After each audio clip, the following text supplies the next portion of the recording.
Murakoze cyane, Imana ibahe umugisha. Reka dusangire ijambo ry'Imana.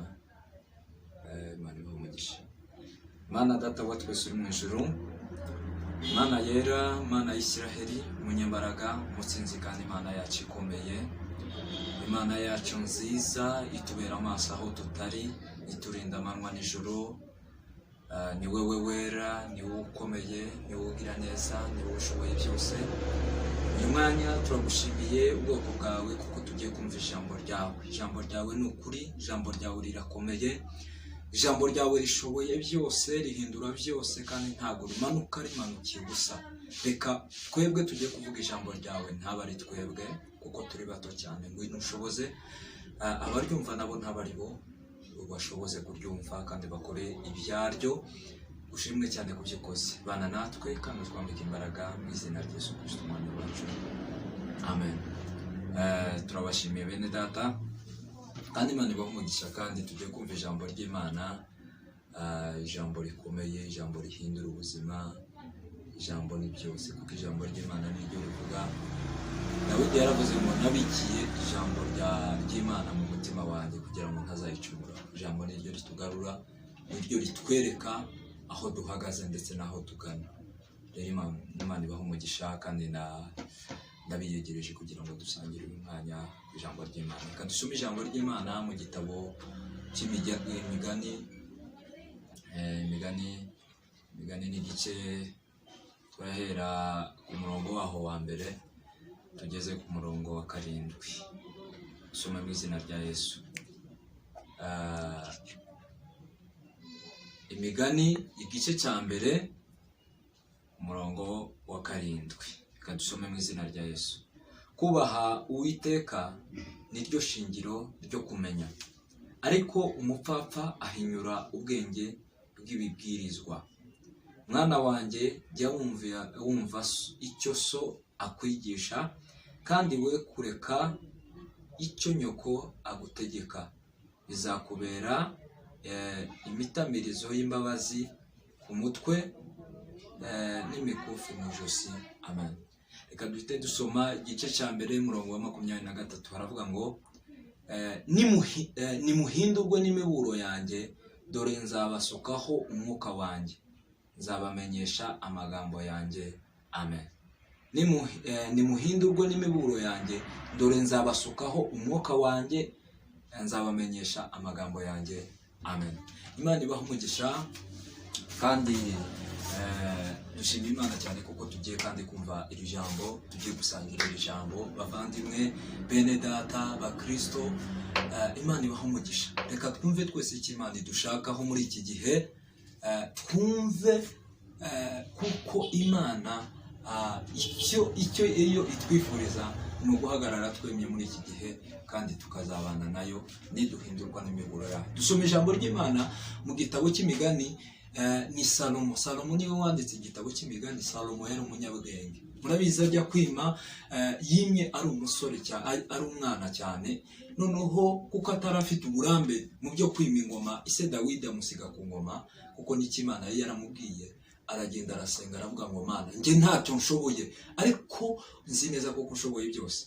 Imana ayibwira kuko iwe atari umunyabwenge. Imana ikunda abantu bicisha bugufi. Imana ikunda umutima uca bugufi imbere yayo. Imana imuha ubwenge, murabizi ari mu banyabwenge babayeho. Salomo yandika igitabo cy'imigani, Imana imuhumbekeramo umwuka wayo, imuhaye amagambo niyo tugiye gusangira, duhugukira tumenya muri iki gihe. Ijambo ry'Imana dusomye riravuga ngo kubaha Imana, kubaha Uwiteka niryo shingiro ry'ubwenge. Muvandimwe, ubundi bwenge bwose ntacyo bumaze hatarabonekaho fondasiyo, aribwo bwenge butangwa n'Imana. Ubundi bwenge bwose, kabone nubwo waminuza ukiga ukarangiza ukaba umu-intellectuel w'isi yita ko ari abadokiteri bakomeye, ariko bageraho bakavuga ngo noneho natwe ntibishoboka. Ariko hejuru y'ubwenge hari ubundi ubwenge Imana itanga, kandi ngo nta kindi ni ukubaha Imana. Mwumve ibintu by'Imana bibamo filozofi kandi y'ubumana itangaje, itandukanye, idasa n'izisi. Kubera kuko filozofi y'isi iravuga ngo ibifatika kandi kugira ngo ubimenye urabiharanira. Ariko ishingiro ryo kumenya iby'Imana ni uguca bugufi, ni ukumvira Uwiteka, ni ukubaha Imana mu buzima bwawe bwose. Muvandimwe, icyo ngusaba, icyo ngusabye, ijambo ry'Imana riratubwiye ngo twubahe Imana mu buzima bwacu bwose, ni ukuri niho tuzahirwa. Ijambo ry'Imana, hari ijambo ry'Imana rivuga ngo wubahe Imana, niho imigambi yawe yose, ibyo uteganya, plani zawe zose zizahirwa, zizaba achieved, kubera kuko wamenye Imana, wayubasha. Ijambo ry'Imana dusomye riratubwiye ngo kubaha Imana niryo shingiro ry'ubwenge, ibindi byose ntacyo bimaze, biza bishingira ku bwenge. Ibindi byose ubundi ari ijambo mu Kinyarwanda bivuga ngo n'ubumenyi, kandi ubumenyi ni bwiza nabwo, ariko kandi ubumenyi ngiro, ikibanze gihari ni ijambo ry'Imana. Kumenya Imana nicyo Imana idushakaho. Imana ibaha umugisha, kandi Imana ibashoboze kubanza Imana imbere, kandi Imana nimuyibanze imbere ni ukuri izabakorera ibikomeye. Munsi yaho haravuga ngo mwana wanjye bumve icyo so agusaba. Iso mugereranye n'Imana. Imana wenda ntufate umubyeyi wawe kubw'umubiri, oya, Imana niyo mubyeyi wawe. Wumva icyo Imana igusaba muri aka kanya. Nshuti muvandimwe, Imana irakubwira ngo yimenye, niryo shingiro ry'ubwenge. Niko kumenya Imana nibwo bwenge muri iki gihe. Ni ukuri, niba uri umusore utaramenye Imana, ntacyo uri cyo, uri zero, kuko upfuye aka kanya nta mirimo, nta kindi, nta byawe byavugwa, reka ntiwanahirwa, kuko aho tujya hari ubundi buzima, ntabwo ari ubu buzima. Aha ku isi ushobora guhiga ukaba n'ukomeye ndetse kurusha n'abasenga, ariko kandi ikibanze ni ubuzima. Hanyuma hirya y'ubuzima hari ubundi buzima. Uri muri Kristo Yesu, ni icyaremwe gisha, kandi afite ibyiringiro byo kuzabaho muri ubwo buzima. Rero umva icyo Imana igusaba, mwana wanjye, umva icyo Imana igusaba. Niko ijambo ry'Imana rivuga, wumve icyo umubyeyi wawe agusaba. Ni ukugenda ukamwubaha, ukicisha bugufi imbere ye, kandi ukumva icyo, ntunegure imiburo ye, ntunegure iby'Imana ikubwira. Ni ukuri uzabona ibyiza byo mu gihugu, ibyiza ni ukuri ugubwe neza, kandi ikiruta byose ubona ubugingo buhoraho. Ijambo ry'Imana rigufashe, kandi rikurere, rigukuze, rikugezaho Imana igushaka. Kuri 23 haravuga ngo nimuhindurwe n'imiburo yanjye. Imana ubwayo iravuze, duhindurwe n'imiburo iyo itubura. Kuburira umuntu ni nka kwa kundi naza nkakubwira wowe ngo reka ibyo urimo, cyangwa se hari ikintu kigiye kuba bigenze gutya. Iyo utabyumvise, ni ukuri bya bintu biraza bikagusohoreraho, ukavuga ngo kandi nyamara nari narabwiye. Imana yongeye kutubwira, wowe ukurikirana iyi video, umva, menya neza hari umuburo Imana iguhaye.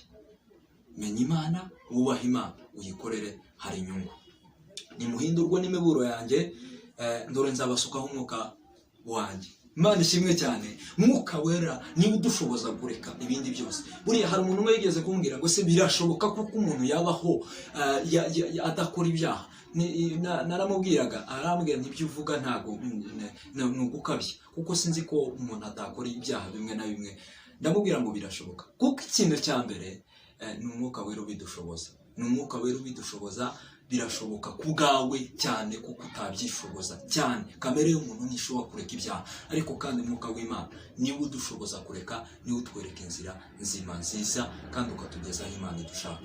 Ni ukuri, reka nkubwire, niduhindurwa n'imiburo Uwiteka Imana iduburira kugira ngo tureke ibyaha, dukurikire Kristo, tumenye inzira, ni ukuri izadusuka. Icyambere, izadusukaho umwuka wayo. Imana ishimwe cyane, kandi Imana idushoboza. Imana izadusukaho umwuka wayo. Ikindi cya kabiri, izatumenyesha amagambo yayo. Nzabamenyesha amagambo yanjye. Imana izatumenyesha amagambo yayo, kugira ngo muri iki gihe tumenye iyo tujya. Hari umugabo wavuze, hari akantu kamwe nkunda cyane, yaravuze kuri radiyo Rwanda, aravuga ngo ikintu cya mbere ni amakuru. Ni ukuri, udafite amakuru nta cyerekezo. Udafite destination, icyerekezo, ubupfuye, nta kindi nyine, ubura aho ngaho, nta kindi kintu. Icya mbere ni iki? Ni amakuru. Menya amakuru y'ijuru, icyo Imana igushaka. Ikindi, wumve imiburo y'Imana, ureke ibyaha, hanyuma Imana igusukeho umwuka wayo. Icya kabiri, Imana igusukeho amagambo yayo, ikumenyesha amagambo yayo. Ijambo ry'Imana rituganze kandi Imana igufashe. Reka duhite dusoreza ku ijambo ry'Imana riri mu Abakolosayi 3:3. Abakolosayi 3:3. Haravuga ngo kuko mwapfuye kandi ubugingo bwanyu bukaba bwarahishanwe na Kristo mu Mana. Amen. Abakolosayi 3:3 haravuga ngo kuko mwapfuye kandi ubugingo bwanyu bugahishanwa mu Mana. Bwana asifiwe. Ni ukuvuga ngo kuko twapfuye ku byaha, twapfuye ku bibi byose, dupfa kuri kamere, dupfa kuri karande, dupfa ku bibi, turapfa, ariko ngo ubugingo bwacu buhishanwa na Kristo mu Mana.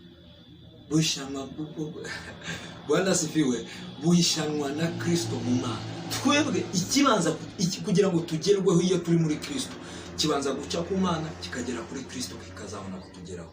Tube maso, mureke dufate icyo Kristo yadufatiye. Harimo ibintu, harimo ibyiza, niko ijambo ry'Imana rivuga ngo mu kiganza cyayo hari ibinezeza byinshi kandi byose binezeza umutima. Ibyo byose umunsi umwe Petero abwira Yesu, ndetse ko twagukurikiye tugasiga byose, tugasiga imiryango ku bwawe, ni iyihe ngororano, ni ikihe kintu? Izi cyo Yesu yaramubwiye ngo kuri iyi si muzahirwa n'ukuri mu kubigwa inshuro 100, ariko kandi muzabona ubwami bw'Imana. Ijambo ry'Imana rituganze, twumvise ijambo ry'Imana ritubwira ngo kubaha Uwiteka niryo shingiro ry'ubwenge, kandi ngo twumve icyo atubwira. Twongera kumva ngo niduhindurwa n'imiburo, ni ukuri icya mbere izaduha umwuka wera, icya kabiri izadusukaho amagambo yawe. Ntizayaduha gusa, izayadusukaho nk'imvura. Ikindi dusomye ijambo ry'Imana mu Bakolosayi 3:3 havuga ngo kuko twapfuye ubugingo bwacu bugahishanwa na Kristo mu Mana. Bugahishanwa na Kristo mu Mana. Bwana asifiwe.